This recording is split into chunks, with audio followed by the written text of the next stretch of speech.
check muna natin yung ano natin guys.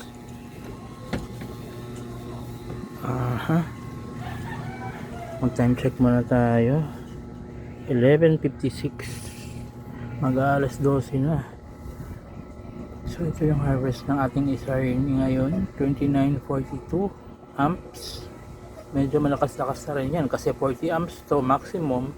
So parang nasa 75% siya yung ano natin harvest. Dalawang tray na 550 watts na ka-series.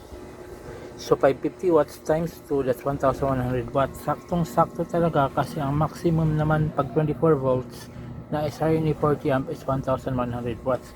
Makikita natin yan dito. Yung paano, yung 24 volts pinaka last na row, 1100 watts ang maximum solar power. Battery voltage 24 volts, yan o, 24 volts, 1100 watts ang maximum. Tapos ang nakalagay dito is 36 volts to 75 volts. Base experience ko hanggang 90 naman yung kaya niya, hanggang 90 volts. ano yan, 36 volts to 90 volts. Pag 90 nag-i-stop, like for example yan, pag nag 90 volts yan o, ito yung battery voltage natin ngayon, 28.8 yung full, 27.2 siya ngayon. Tapos ito yung VOC ngayon, 72.6. so ang nakalagay dito 36 to 75 volts. So 72.6, pasok pa siya doon sa hanggang 75, diba? 69. So working talaga siya. Pag nag-reach naman siya ng 75, working pa rin. Pag nag-reach siya ng 80, nag-work pa rin siya. Pag nag-reach siya ng 85, nag-work pa rin kasi based on my personal experience, nag-work pa rin. Pag nag-reach siya ng 89, nag-work pa rin. Pag nag-reach ng 90, doon siya mag-hold. Like for example, ito, like for example, nagna 90 volts yan. Ito mag-zero yan. Tapos parang magbi-blink yata dito, hindi, matagal ko na kasi hindi na-experience yun eh.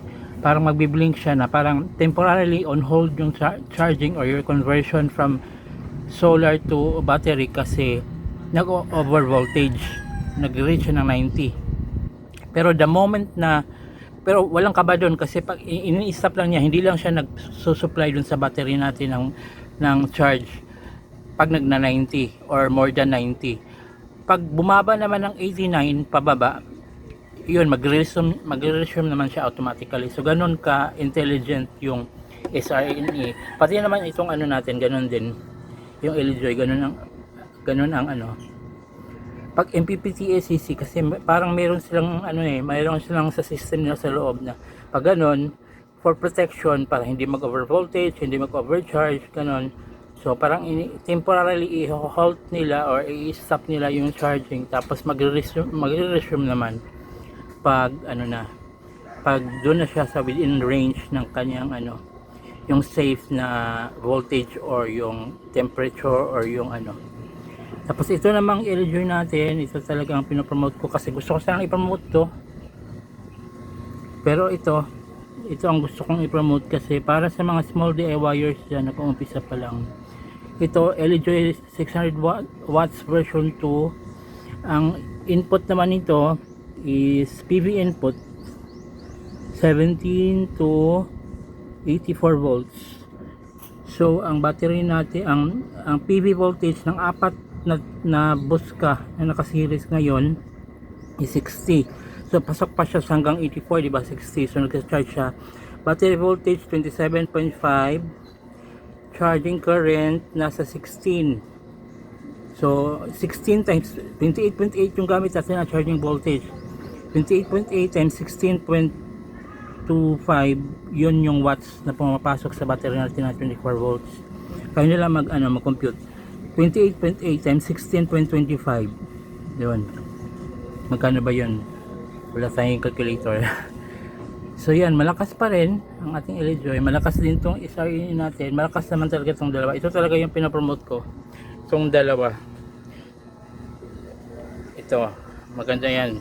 Tapos pinopromote ko din talaga ito, yung ating one solar na toroidal inverter, 3 kilowatt 3000 watts hanggang 3000 watts ang kaya niya. So yun, gumagana to 24 hours sa bahay natin, sa bahay.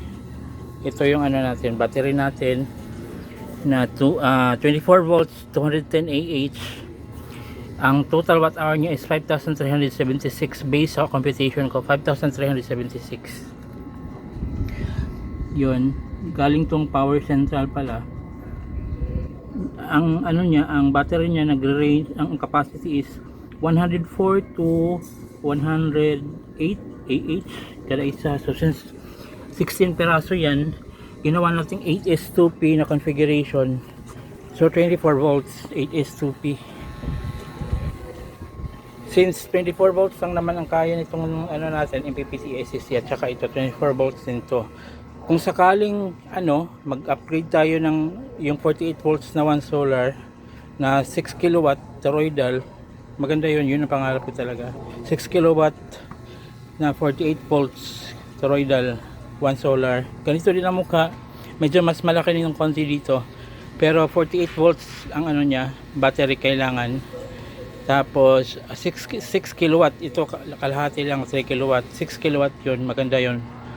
Tapos ito, kung sakaling mag-upgrade tayo ng 48 volts na system, ito hindi na ito gagana kasi maximum nito 24 volts lang.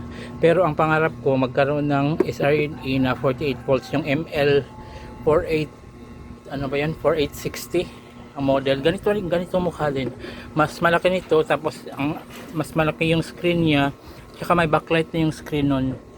Ito may backlight, hindi na kailangan ng backlight kasi nagla-light up talaga yung ano niya, yung digital na nakasulat sa kanya. Ito hindi, pag gabi hindi mo makikita yan kung walang flashlight. Although hindi siya namamatay, ito namamatay ito pag walang araw, namamatay yan. Pero pag pinindot mo naman to, kung walang araw, nagla-light up din naman, nakikita mo pa rin yung mga ganyan. So yan mga boss, para sa mga nagbabalik ng 48 volts na system, yung SRNE na 48 ML4860, yun yung pinaka-recommend ko talaga, maganda yun, mas maganda yun. Tapos ito naman, battery natin 16 peraso yan, naka 8S2P configuration. Pag nagpa 48 volts tayo, gagawin lang natin siyang 16S, parang i-series lang natin yung 16 peraso, 48 volts na siya. But since ngayon 24 volts lang tayo, 24 volts yung ano system natin, kaya naka 8S2P. So bale 8 lang kasi para maging 24. Tapos kada isa dalawa naka parallel. Tapos sinilis natin yung 8. Ganun. Ako lang lahat ng setup nito mga boss. Nanonood lang din ako sa YouTube dati. Wala akong alam talaga sa solar dati. Mga 3-4 years ago. Tapos sa kakapanood ko, gusto kong magkaroon ng solar, gusto kong experience. Yun. Kaya bumili muna tayo nito para ma-feel natin yung mga solar na yan. Meron din tayong yung foldable natin na solar panel. Tapos meron din tayong Picron na mas malaki nitong konti. Tapos hanggang sa yun, nag-setup na tayo ng DIY ganito. So yan mga boss, hanggang sa muli. Hanggang dito na lang muna tayo ngayon. Update ko lang yung charging natin. Time check ulit. May tumatawag. Yun. God bless everyone.